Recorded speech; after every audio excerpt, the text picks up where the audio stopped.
Stefon Diggs being traded for a second-round pick next year was not something I had on my daily planner, but it is what it is, and it is going down. I'm Kevin Carroll.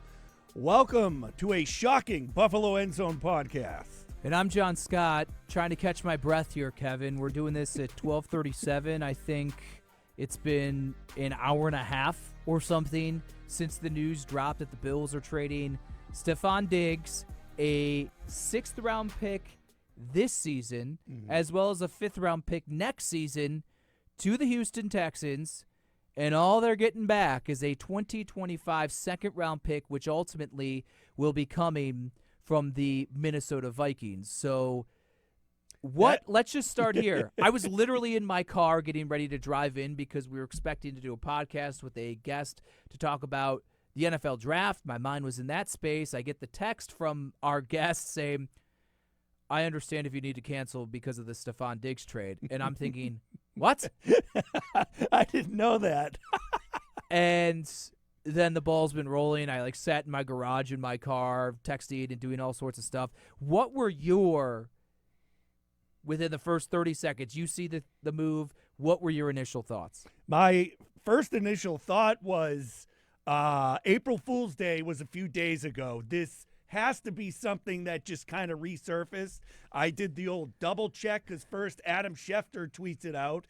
Did the old, is this one of those fake Adam Schefter accounts? Because I was on a statewide conference call that was mandatory that I really wasn't paying attention to anything, but I saw my phone start blowing up and got on it.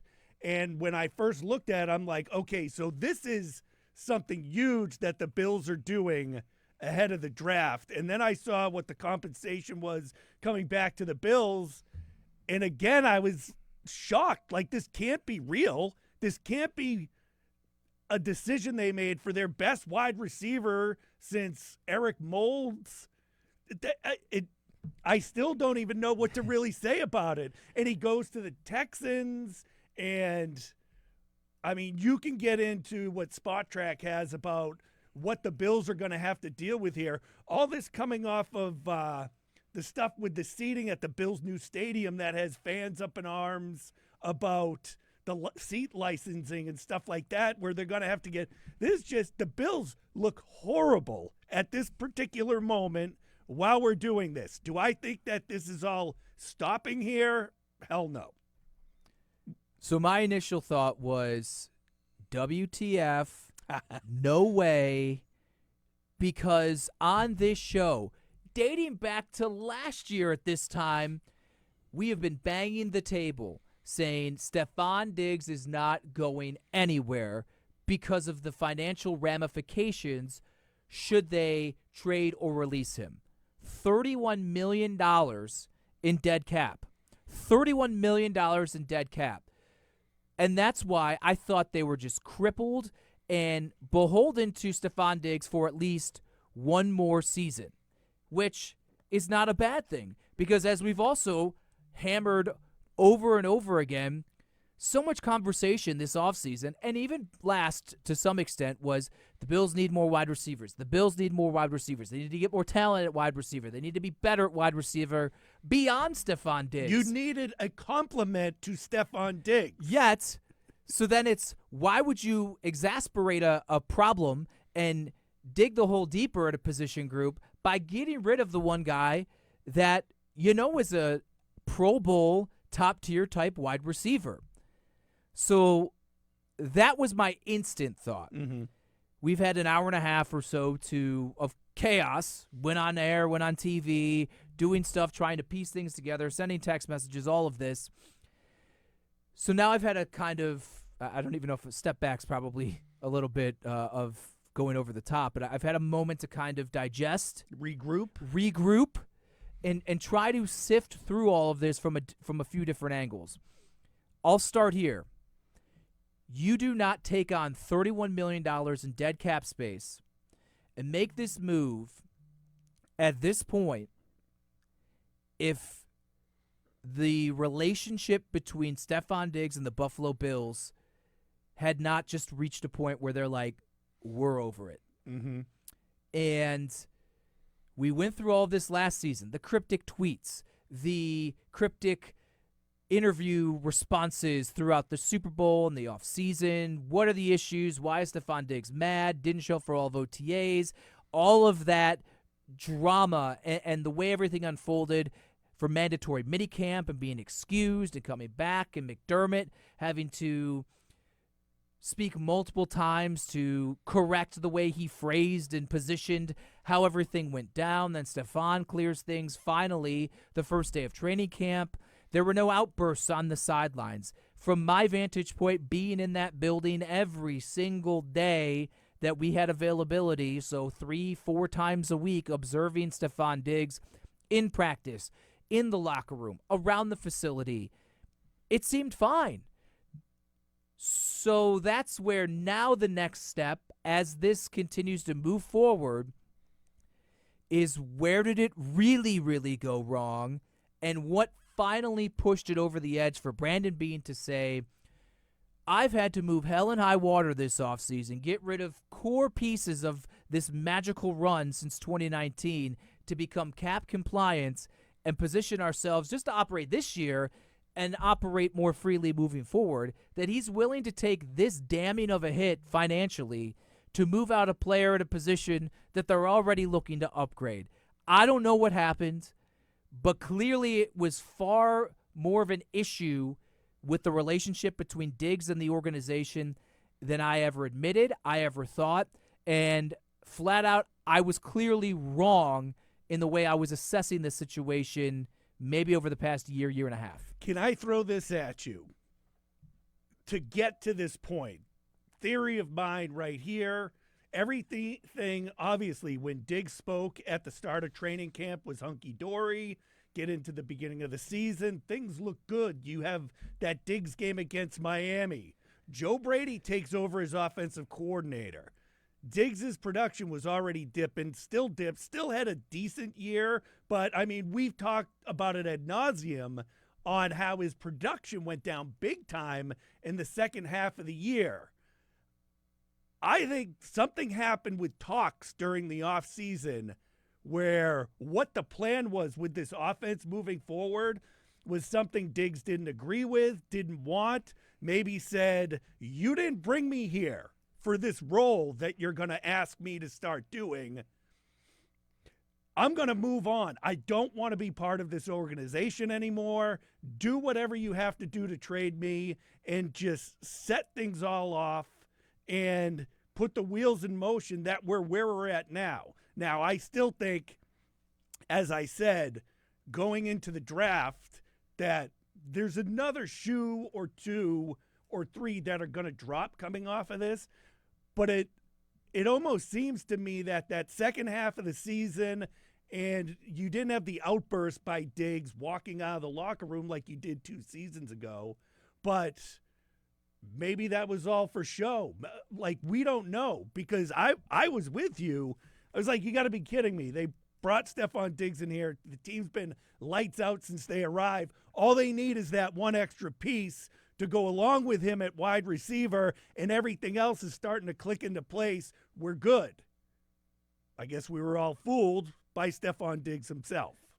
You said something, and Andrew commenting on YouTube, on our Buffalo End Zone YouTube page, saying if you look at Diggs' last 12 games, who was more at fault for his performance, him, the offensive coordinator, or the scheme? Kevin, you touched on it. He had 5 100-yard receiving games out of the first 6. He did not have one the entire remainder of the season, and it wasn't necessarily all of the time, that entire remaining stretch, because the target share was down. He goes 100 on 10 receptions, 16 targets against the Giants. He had 12 targets the next week, 6 for 58. 12 targets the next week, 9 for 70. 7, 6 for 86. So, those are fine. He's not going to go for 100 every time. Right. Then you go to Denver, 3 for 34 on 5. The Jets game, 4 for 27 on 8. Sauce Gardner, great. But Stefon Diggs could beat great corners.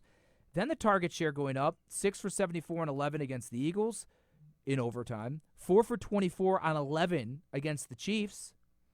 4 for 48 on 5 against Dallas. 5 for 29 on 8 against the Chargers. And this is the point in the season where the snap counts start going down. 46% of the snaps against Dallas, they ran the football great, smoked them. You're like, okay, that's kind of weird, but starters were pulled early. James Cook was cooking, not a big deal. But then to follow it up with 60% at the Chargers, 65% against New England, that's where the conversation shifted from he's not getting targets to he's not even playing, because Diggs is a guy throughout his entire Bills tenure is 85 to 90% on the field. And 7 for 87, 8 in the finale against the Dolphins, and then 3 for 21 on 8 targets in the loss to Kansas City. Once again, the last game of the season, the offense doesn't look great. Diggs isn't involved, and they lose in a game in the divisional round. To get back to the question that Andrew has, I think it's both. I think part of it is, while I maintain Stefon Diggs is still a very good wide receiver, as someone who doesn't look at tape, maybe he is starting to lose a little bit of a step. Maybe he isn't the same wide receiver, and maybe the beginning portion of the season was, I don't want to say an aberration, but he just was in a good groove. The offense was in a good groove, maybe a product of the opponents. And then as it goes, I think Dorsey searching for answers, Joe Brady trying to search for answers, Stefon Diggs maybe not being the same guy, maybe the other players surrounding him, like Gabe Davis, not supporting Diggs enough to take the pressure and the coverage off of him. And lo and behold, at the end of the day, it's just this full combination. I think the Bills, not only with this move, are indicating they were over it. They were tired of the Stefon Diggs nonsense. Baggage. Let's call it baggage. I also think maybe this is them with some forward thinking of, I'd rather, on top of just getting rid of the baggage, get out of the money long-term down the road and get out of it now, as opposed to when it maybe becomes a little bit more apparent that he's not the same wide receiver now at 31. Yeah. And let's just cut our losses this season. We've had to cut our losses at other positions. We're not mailing it in because we have Josh Allen and we still can compete. We still have a talented roster. But we're almost like 2018, but not to the same extent. Resetting the table for 1 year to fully be able to stock the table for a longer run beginning in 25. Can I throw this at you as well? On top of all that, we'll take issues with Diggs and all that other stuff, but if you factor in what we saw as, we'll call it a minor decline in production this season, maybe it was with everything on there, Bean makes the decision, okay, I can get a second-round pick for him for 2025. I can now take that pick with this year's pick and move up in the draft and get one of those slam dunk wide receivers that are coming up in the draft by packaging some of that, because then you'll still have your second round pick next year. And now you get a wide receiver that might project to be Stefon Diggs or better for lower money on his rookie deal for the first few years. I do think that's the next step of this. I think once again, like they have to do with Tre'Davious White and some other guy, you just take the cap hit, you work and swallow it for 1 year to best set yourself up for spending and operating for an extended period of time. Again, 2018, they make the playoffs in 17. They draft Allen in 18. They get rid of some guys, deal with the dead cap, and then 19, Cole Beasley, John Brown, and they make some of these moves. I think you're right. So I think that's part of it. But I do think the draft thing is interesting, and I saw someone post it from yesterday of, should the Bills be considered someone in the mix to do like a Julio Jones-esque type trade to try to get up? That was before this, because at 28, the thought was you really can only get, unless you're mortgaging some legit assets like a 1 next year, you're not going to be able to get up super high to be in the mix for one of these like 3 big wide receivers. I think with that second next year, and with the fact that it's with Minnesota, who there's reports this week they could be looking at drafting or starting Sam Darnold this season. I mean, they're in a transition year as well. Kirk Cousins is gone. They still have Justin Jefferson, but I think they're trying to reset things for themselves as well. That could be a pretty good pick. And so I think now I've seen some people put it out there. Maybe you toss in that second-round pick that you receive in the Diggs trade along with 28, you can maybe get into the teens, and you get maybe the third guy on that list, or you're better suited and prepared to maybe get the top guy in their mind of that next tier of wide receivers. I think anything's on the table at this point now because, yes, maybe Dalton Kincaid becomes the more focal point of the offense now because, as Ben Solak told us a year ago when we were doing pre-draft prep, he said not Travis Kelce, and I would agree with that. No one's Travis Kelce, Right. but he was making the point of he's a really good pass catcher, but let's just not automatically, before he takes an NFL snap, say that he's one of the greatest tight ends of all time. Maybe it's a philosophical shift under Joe Brady of use the Swiss Army knife type guy of Curtis Samuel. Use the multi-dimensional dual threat of James Cook more. You can use Dalton Kincaid more as that mismatch. And then, yes, you use this wide receiver that you aggressively go and get this offseason. And I think maybe that all balled in together is what at this point you can piece together for maybe the line of thinking of where the Bills go as an offense now. Is that good enough? I don't know. But it also could be we drafted Dalton Kincaid last year. We make a move to get a wide receiver we target this year. And then between cap space and also draft assets next season, what stops them from first or second round next year also drafting a wide receiver? And then you've completely retooled your offense with a multiple high picks at wide receiver on the outside, Khalil Shakir in the slot or someone else, and now Dalton Kincaid. I think it's not as dire long-term and maybe even short-term as the initial sticker shock may show you of moving on from Stefon Diggs. Got a couple of other things to get to, but you touched on something a little bit there, John. Something has to happen because you look at the Bills wide receiver room right now, and Khalil Shakir is the only guy there that has experience playing with Josh Allen under Joe Brady in this Bills offense with Samuel, and I can't remember the other guy's name, begins with an H or something like that.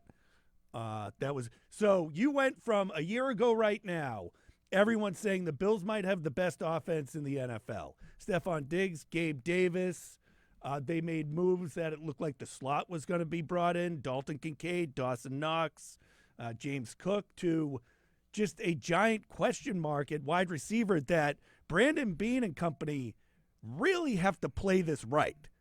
Like, this has to play out perfectly for them with everything that's going on around the team right now. Because you and I know, you look at Twitter, Bills fans are losing their freaking minds about this right now. So trust the process. Brandon Beane and Sean McDermott, I don't think many people are trusting this part of the process right now. Henry commenting, given what they got for him, you would think they could have gotten something more than they did. And he says it seems kind of desperate. I think, again, at face value, sure, you're thinking Stefon Diggs has been an all-pro, perennial Pro Bowl guy. But wide receivers in general, very few are getting a return of a first. Right. I mean, Keenan Allen is older than Stefon Diggs, but he got a day 3 pick, or maybe, I think like a 5th or something like that. Amari Cooper, years ago, 5th-round pick. Now, Devontae Adams, Tyreek Hill, they got firsts. But they also, the year they got traded, were coming off looking like the best wide receiver in football. This, I agree. In a great world, I think it's not even maybe the 2 that people are hung up on. It's You gave Diggs and 2 picks, and all you got was 1 pick, and it's a 2, and it's next season. Right. I think that's what's all factoring in here that kind of has people saying, huh? That's it? Right. So I don't want to use the term desperate to say they just took whatever. Brandon Beane, I think, is too smart and will never allow someone to push him into a corner. But I think maybe Diggs is the one, and maybe the relationship and where it was, maybe that's the corner that he was pushed in to just say, we just can't deal with this anymore. We can't deal with it anymore. This is me just guessing because I don't know. Again, from my observations, which have to be wrong because it's not a money move. It has to be, and from a football standpoint, I don't think it's a football move in the immediate. To me, this has to be a relationship move. I read it wrong. I was wrong. But to me, that's where this all comes of I got to find a team that'll take his contract that to some extent is now assuming risk because as much as Stefon Diggs all of last year and the year before was banging against the idea that he's a bad teammate, that he's always disgruntled, that he can't be happy, I'm sorry. The way I'm reading it right now, which I've been wrong in the past, but the way I'm reading it right now is you were unhappy in Minnesota. You didn't like your role, so you got traded. And now you're unhappy in Buffalo. I don't know what you're unhappy about because you got paid. You're the number 1 guy, and now you get traded again. This all since 2020, so in a 4-year window. To me, that's now a Stefon Diggs thing.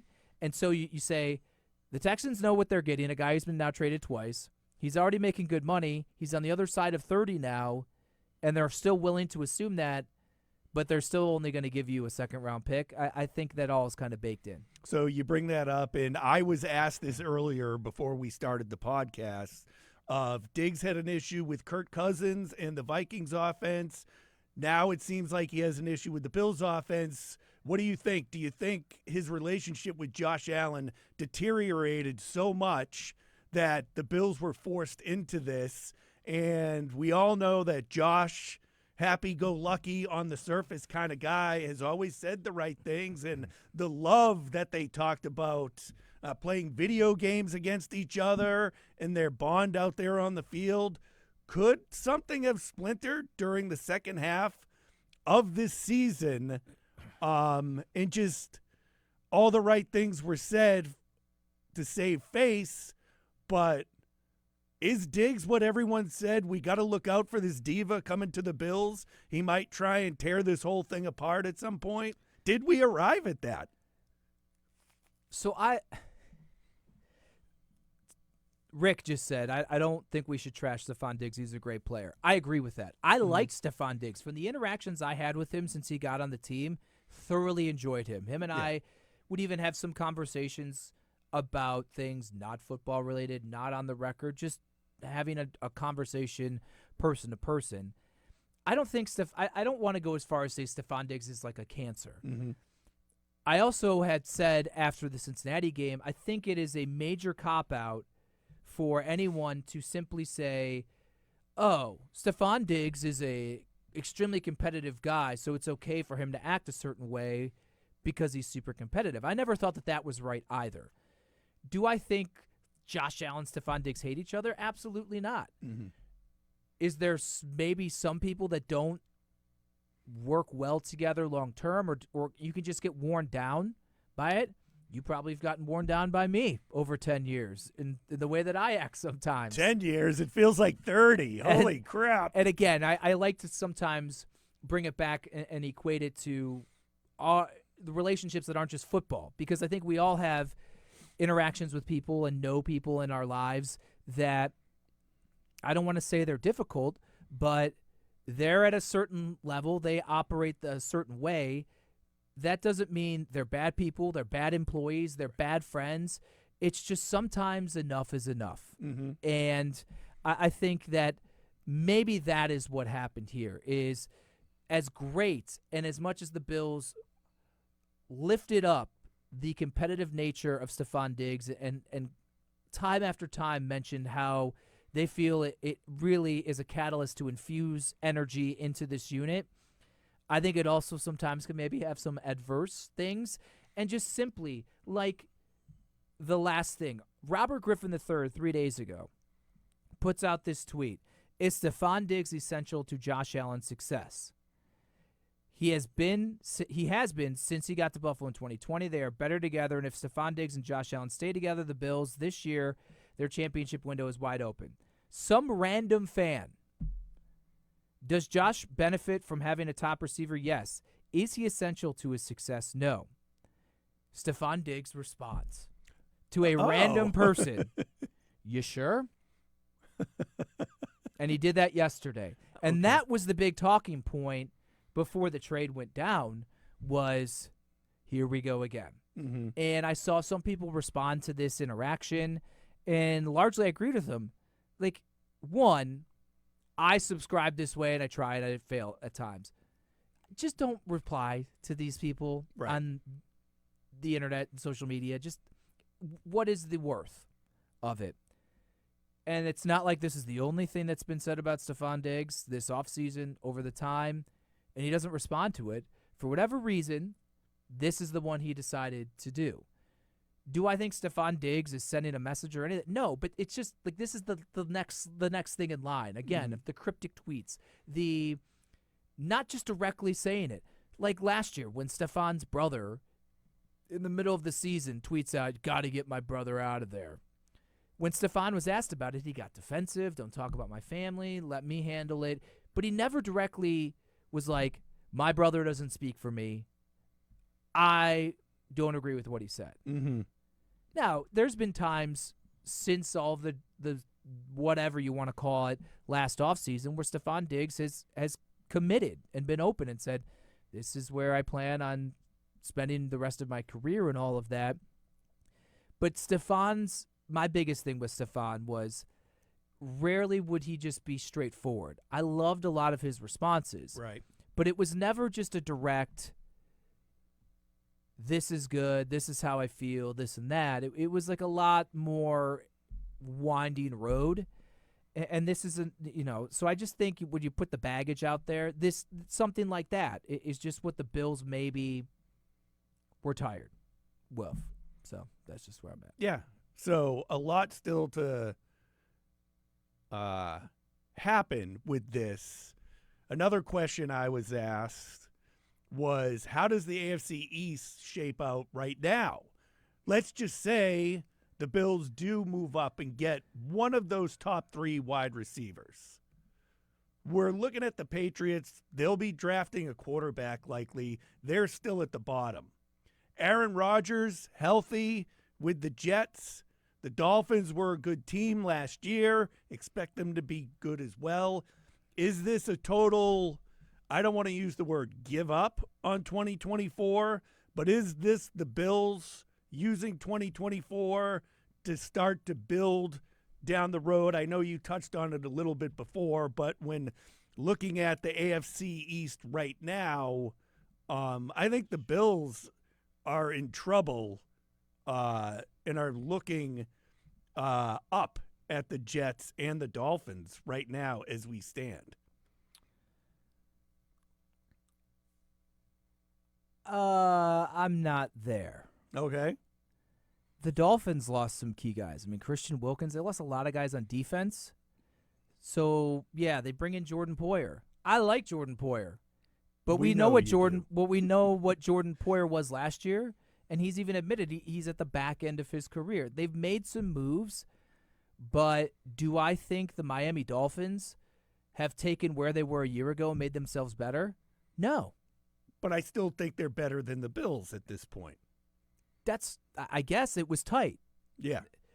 The Jets, they have done what? Hassan Reddick. They've made some moves. Was it Mike Williams they brought in? Okay. But Mike Williams coming off an injury, which has been the story of his entire career. True. And Aaron Rodgers approaching 40, coming off an Achilles. Like, I don't know. What is Aaron Rodgers? What is that offense? What is that defense? So to me, Do I think the Bills are the same team and as good roster-wise as it stands now as they were a year ago and have been in the past? No.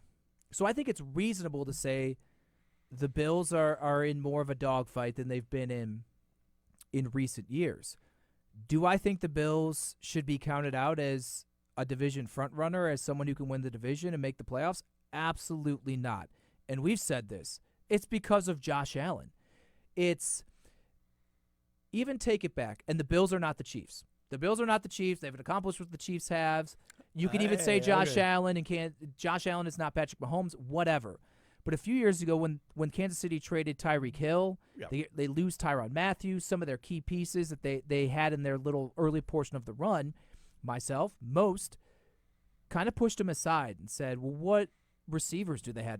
Marquez Valdez-Scantling. I didn't even think they make the playoffs. Exactly. And then even early on, a few years ago, they were bad. They were bad early in that season. And then they figured it out, and it's been a bit of a transition to where Kansas City's defense was the reason that they were what they were last year. Mm-hmm. And Patrick Mahomes is still Patrick Mahomes, and Travis Kelce still has moments he's Travis Kelce, but he also has moments where you're like, oh, yeah, that guy's approaching his mid-30s and been doing this for over a decade. Every team that has a franchise quarterback goes through multiple iterations of what they are, and the Bills are 6 years, 5-6 years now into Josh Allen. This is the natural time for the transition into the second kind of iteration of what the Bills will be with Allen. So to me, I think it will be more of a question as to even can they make the playoffs, can they win the division, than we've had in the Josh Allen era outside of his rookie year. But do I think that it would be a shock to me if they still accomplish the things they've accomplished to this point? No. Those screaming, oh, God, here comes the rebuild, then you're not in that camp. I mean, a rebuild of sorts, but basically saying that the Bills aren't going to be good for a few years until they get things right. I've seen a lot of that out on social media. Rebuild would mean a complete teardown. What have they torn down completely? Their safety position was retooled because both guys were in their early 30s. Right. I think everyone expected that to happen. Yeah, you get rid of Tre'Davious White. We discussed it. He probably was not aligned to be a starter to start the season anyways. You saw what Rasul Douglas and Christian Benford were. Okay, you had Leonard Floyd for 1 year. You retooled the defensive front a little bit. Mitch Morse, okay, there's a little movement on the offensive line, but you still have four of the five guys of the best unit they've had in years up front. You still have James Cook, your number one Pro Bowl running back. You're losing Stefon Diggs and Gabe Davis, but people didn't like Gabe Davis anyways. So I like Gabe Davis. I thought Gabe was, he had his moments, certainly. But to me, a teardown would have stripped this a lot more. You still have Matt Milano coming back. Terrell Bernard, I thought, got shafted by not at least being a Pro Bowl or an All-Pro. Mm-hmm. So now you're looking at it, oh, wow, the Bills are pretty solidified with top-tier, arguably the best tandem at linebacker in the NFL. You really like what you've seen from Rasul Douglas and Christian Benford. I think the Bills, to be said, are tearing it down, are rebuilding. I think they're retooling is the phrase I would use. I did get a message from someone who's not a Bills fan, just a guy I know, saying, are they tearing it down? And that was the way I described it. Okay. No, I don't think it would be fair or accurate to say they're tearing it down. I'm with you on that. I'm thinking as soon as we wrap up the podcast, something else is going to happen, John.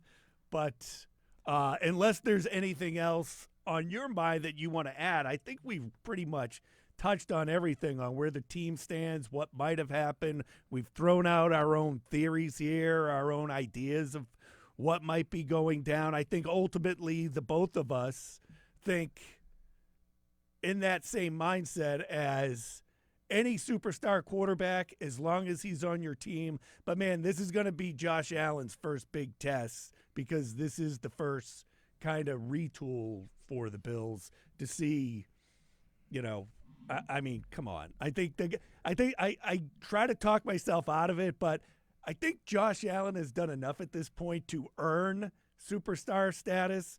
Like going into 2 years ago and even last year, I was about the hype might be too big on Josh Allen, but even last year after the Madden cover and all that hype, Josh was still the same awesome quarterback. 100%. We have great conversation. I mean, this is the chat here on our YouTube page is phenomenal. Everyone seems, I think, Kevin, as it's kind of we've moved along here in the show, I don't want to say they've calmed down. There's a lot of rational thinking in this chat. Good, nice. I'm a fan of it. The reset was a word that I saw someone throw out there, so I'm proud of them. And again, someone said, Josh Allen, James Cook, Khalil Shakir, Dalton Kincaid. I bet there's teams that would love to have those guys. 100%. I think if that's your core, and let's just assume, maybe it's not a trade-up, a monster trade-up, but let's just assume they're drafting a wide receiver high. I mean, it's happening. This, I thought it was happening before. This would be the point. You talk about the next shocking thing. If the Bills don't draft a wide receiver in the first round, I would now be shocked. Yeah. Because I was looking at things prior to the Diggs trade and saying they can't get up high enough to probably get guys that would truly be a difference maker. I don't know who at 28 is necessarily going to fall because we've the past couple of years for different position groups have said, I don't know, they're just kind of on that fringe of just being out of reach of getting someone. I think a year ago, they were probably in the camp of they liked Zay Flowers, Jordan Addison. I'm sure they liked him. But that run went a little early, and they couldn't get up, and then ultimately they make a move to get Dalton Kincaid. I think this is not a Kaiir Elam good, bad, bust, whatever. This is not what I'm getting to. We don't need to have the conversation. But they were in the market for a cornerback a couple years ago, and being admitted they had to trade up to get the last one of the group that they thought they needed. And I know there are a lot of people out there who think Kansas City kind of swooped in, took Trent McDuffie, that's who they were eyeing. I just feel like they've been a little out of reach to get who they want. Now they have the ammunition, and so now it's whether it's you trade the compensatory fourth or your other fourth to move up, these smaller moves like earlier in the 20s, or whether it's you take this second and something else and you move into the teens and you get someone of maybe close to that first tier. It would floor me, not as much as the Diggs trade, but it would floor me if Brandon Beane, priority number one, isn't I have to get a wide receiver that we believe can make an impact now and also make an impact and potentially be the number one moving forward. Because I'll say this about the rebuilding the confidence of what the Bills already have on their roster. In 2020, Brandon Beane made it clear in an incredibly deep wide receiver class that he wanted a known commodity. Mm-hmm. In Josh's point in his development, 3 years in, yes, could these guys that we get at 22 be superstar talents? They could be, but we don't know that. They felt that Allen needed the known commodity. That's why he traded a first-round pick for Stefon Diggs. Now we go to 2024. It's almost a reverse situation. Nice. I feel like he's looking at it and saying, one, what we already have on the roster proves we don't need to have the known commodity. I don't have to have the safe bets of I know what's just whatever, whoever the wide receiver is. I've seen the production. I know what they are. He's willing to trust his instincts, trust his scouting, and make a big move of getting rid of Diggs to bring in a younger, cheaper talent that they believe they can develop into what Stefon Diggs was and maybe even better. No way they're trading Stefon Diggs, and no way they're staying put at 28 to see what falls to them in the draft. Well, they traded Stefon Diggs. I'm still saying, because I said this before to you, there is no way if I'm them, I'm sitting there and waiting to see what falls. I am being aggressive to get one of those top-tier wide receivers that are going to be a slam dunk. So to me, you say aggressive. I've mentioned the second-round pick. Would you bring into play the first-round pick next year as well?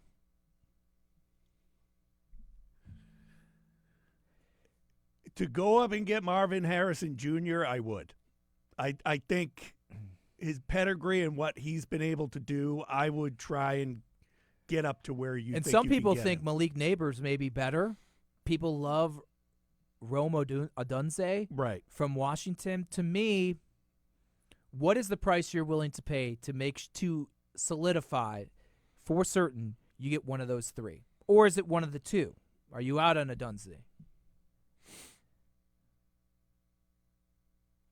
I mean, No, I'd go all three of them. I would, so- but I'd be, if you're good with that, one of those top three, I wouldn't be as aggressive if you're good with one of those threes as I would if you were completely sold on the projected highest ranked pick in Marvin Harrison Jr. So you're talking top 5, probably, that you're going to have to go to get the number one guy. Then it's so I mean, now you're taking in this year's one, next year's one, probably that too. I mean, it's going to be a haul. I don't know with the draft board or whatever, but I you're saying you're willing to bring in next year's first Yeah, to go get one of these guys. do it. Make the move and do it. It's tough. It's tough for me. You have Now, the thing is this. I will say this. The way this deal would probably work would the Bills would get back maybe a second or a third or some capacity as well. I don't know if roster construction-wise. So I'm like forecasting for next year saying, all right, what are some positions that they need to infuse some top-tier, high-end talent because guys are either pricing out or there's just natural holes or whatever. To me, pass rusher is still going to be a big issue for them. And so if you're now trading away a first-round pick that takes you out of that interior defensive line, I think you'd still like to get someone a little younger and cheaper in there. Daquan Jones, they re-signed, but it's not going to be a forever type thing. I think you don't know about Rasul Douglas's future. He's a free agent after this year. Do you re-sign him or do you draft another cornerback? Christian Benford's been great. He's not making a lot of money. You probably can't pay both of those guys at the same time. So there's just a lot of things that are happening that you have to factor in when it comes to giving away a first-round pick. If you're trading away a first-round pick, 2-1, so one this year, one next year, the Bills and Brandon Beane have to be 100% certain that not only is that player transcendent and your number one wide receiver aligned with Josh Allen for the remainder of his career, but that it really should start reaping the rewards instantaneously as well. Right. You're not trading for Marvin Harrison, Malik Neighbors, Rome Odunze to say, give me 80 targets, 50 grabs for 800 yards. I mean, that's not what you're looking for. You're looking for Justin Jefferson, Jamar Chase, Odell Beckham back in the day. I mean, you're looking for instantaneous Pro Bowl top-tier stuff, which the experts seem to think they can do, but I'm not sold that Beane would go that high to get this guy, but I do think he will be aggressive and that's why I think that second rounder next year in the Diggs trade is something that's going to carry some serious weight. all right. We'll wait and see. It's Arizona at 4 and the Chargers at 5 right now. Hey, we got a Tua take? A Tua _ tag has entered the chat of the YouTube. Okay. Y'all are cooked. That's what Miami Dolphins fans there are we go. thinking. All right. Man, we've crossed over to not only having Bills fans part of our conversation, but someone decided, hey, I'm going to come into the chat and troll this Bills podcast. We've made it. Whoever that is must have missed the part where you brought up that the Dolphins' defense is basically not at all what it was a season ago. Well, they still have Jalen Phillips coming off a major injury, Bradley Chubb coming off a major injury. Those are some really good players. Right. I mean, those are some pass rushers that, if I'm going mano-a-mano, they have better edge rushers in those two guys than the Bills have Yeah, that's sad. and what they have. And if those two guys can come back from injury and be great players, Jalen Ramsey's still on the team. That dude's awesome. I mean, you still have very, very good players on the Dolphins, but I think not to the same extent as maybe people expect Allen needs to, because they're not the same level of guys at this point. But I think this is maybe the year from a Dolphins perspective that Tua's going to have to step up, not only to show that he deserves a contract or deserves the contract he's probably going to get here, but because as the roster turns beneath him, the quarterback needs to elevate. I think that's going to be the story, and was the story this past year, and it's a story with every team. The quarterback's going to drive the bus, and I think that's going to be the case for both of the contending teams alongside the Bills in the AFC East in Miami and New York. I think you're right, and everyone got a good look at Mike McDaniel's surprising, shocking offense down in Miami for a season, so might not be the same this year. We'll see. Not to crap on the Dolphins. But it's an interesting conversation. And again, thank you to everyone who commented here. Continue to comment once this drops off the live stream later on throughout the day. Follow the Buffalo End Zone Podcast YouTube page here. To no surprise, Kevin, the only not surprising thing of all of this, it's one hell of a talker. Yeah, holy cow. Didn't see it coming. What we do know it's coming, John, is the eclipse. As I have my eclipse shirt on, we usually kind of lighten the mood before we head out. We'll just do this real quick. No eclipse fans for me. I'll step outside my door, take a look at it, call it a day. Me too. My cousins who live in Nashville, Tennessee, or somewhere in Tennessee are actually driving and staying with my parents in Cleveland, because Cleveland, much like Buffalo, on the premier path, I guess, of the eclipse as one of the great best places to see it go down. Yeah, I'll watch aside. I can't remember when it happened, but I keep telling people, when I was early on in elementary school in the early 90s, I feel like some form of an eclipse happened, and I was in school and I made a shoebox and I looked through it or something like that. But obviously this thing happens once every 100 years, so that wasn't it. Maybe it was a partial eclipse. I don't know. Yeah. But whatever. I'm not into it like so many of them. Yeah, I mean, it's cool. I wouldn't get why you would drive miles and miles to get into the path of totality, as they call it. John, you and I like to get into what you're watching right now. I am watching something new recommended to me at Saturday Morning Hockey, which I always take with a grain of salt. My taste isn't always the same as other people's.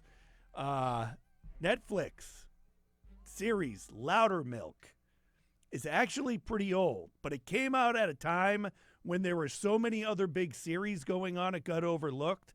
But it stars the main character from Office Space, the guy who gets hypnotized. The main character from Office Space? Yes. The guy who gets hypnotized? Dates Jennifer Aniston. Peter. Yeah. Yeah. He gets hypnotized. That's why he doesn't care about work anymore. That's not why. No. Tell me, how does he fall into not caring about work anymore? Yeah, so I'm going to have to disagree with you on this one. I just think he stops caring. He was searching, and he just stopped caring. It's not because he got hypnotized. He was mistakenly hypnotized. No, I don't agree with you. that. You got to go back and watch it. Anyways, it's been on a lot recently. He's the main character, Loudermilk. It's done by the Farrelly brothers. So it's a very dark comedy. If you like dark comedy, it's pretty good. Took a while to get into it just because some of it's uncomfortable because it's about substance abuse in rehab in a group of alcoholics trying to stay off the sauce. But it's pretty good once you get going on it. You know, there's some stuff that takes you by surprise, stuff like that. But have you seen the trailer for the Pop-Tart movie? Yeah, Jerry Seinfeld. I think it's going to be entertaining. It's like a Jerry Seinfeld renaissance here. I'm watching Comedians in Cars Getting Coffee, which is an older show, but he started to come out with some more comedy specials. And, yeah, I love Seinfeld. I love the show. I love Jerry Seinfeld. So I definitely, as stupid as the premise sounds, will certainly be watching that. And he put it together. He's not just in it. It's his project. And I thought it was coming out today. Lo and behold, it's next month. So I'm a little let down. I was going to do that before heading off to Florida. But yeah, that's something I'm excited for. I'm still bits and pieces watching Full Swing. I can't binge it. I'll watch an episode and then come back to it later. I'm not even to the Ryder Cup yet. No. I don't even know when that is in the series. It's the last 2 episodes. To me, and my wife constantly makes fun of me for it, A&E on Sundays has these shows about WWE wrestling. Here we go. And I'll make fun of you too, but go on. They do some that are like a profile, I don't want to say doc, but a profile on an old wrestler. And then they also do profiles on storied rivalries over the years. So this is the 3rd year they've done it. Stone Cold, Shawn Michaels, The Rock, Undertaker, British Bulldog, Diamond Dallas Page, Jake the Snake Roberts. Those have been some of them. Razor Ramon. Like, I'm a guy from the 90s. The Attitude Era of wrestling was my jam. They're super interesting to me. Maybe this is a thing of getting older, but I'm approaching 40. I'm nostalgic. I like diving back into what I was really into growing up. I think that's why stuff from the 90s is like the rage across pop culture these days and fashion and everything like that. So I usually DVR them because there's no way my wife would let me watch them in real time. And we are in agreement. Tournament of Champions, a cooking show on the Food Network hosted by Guy Fieri. It's down to the Final 4. So we are big into that. A guy who actually used to be, and I think maybe grew up or knows Stefon Diggs, used to be one of his chefs, just got eliminated last week, Tobias Dorzon. So someone that I love. I like watching cooking shows. Never thought I would, but the Guy Fieri sphere of shows, Triple D, Triple G, Tournament of Champions, I'm into it. I love it. Sometimes you get inspired, John, and you go in and you're like, let me make something up in my kitchen here. I will go down swinging saying, I invented the cheeseburger quesadilla before any restaurant did because I was out of buns back in 2002 at my house. So take that, Applebee's. All right. Bills offseason workouts just around the corner, and, of course, the NFL draft coming up at the end of the month. As always, everyone, thanks for tuning in.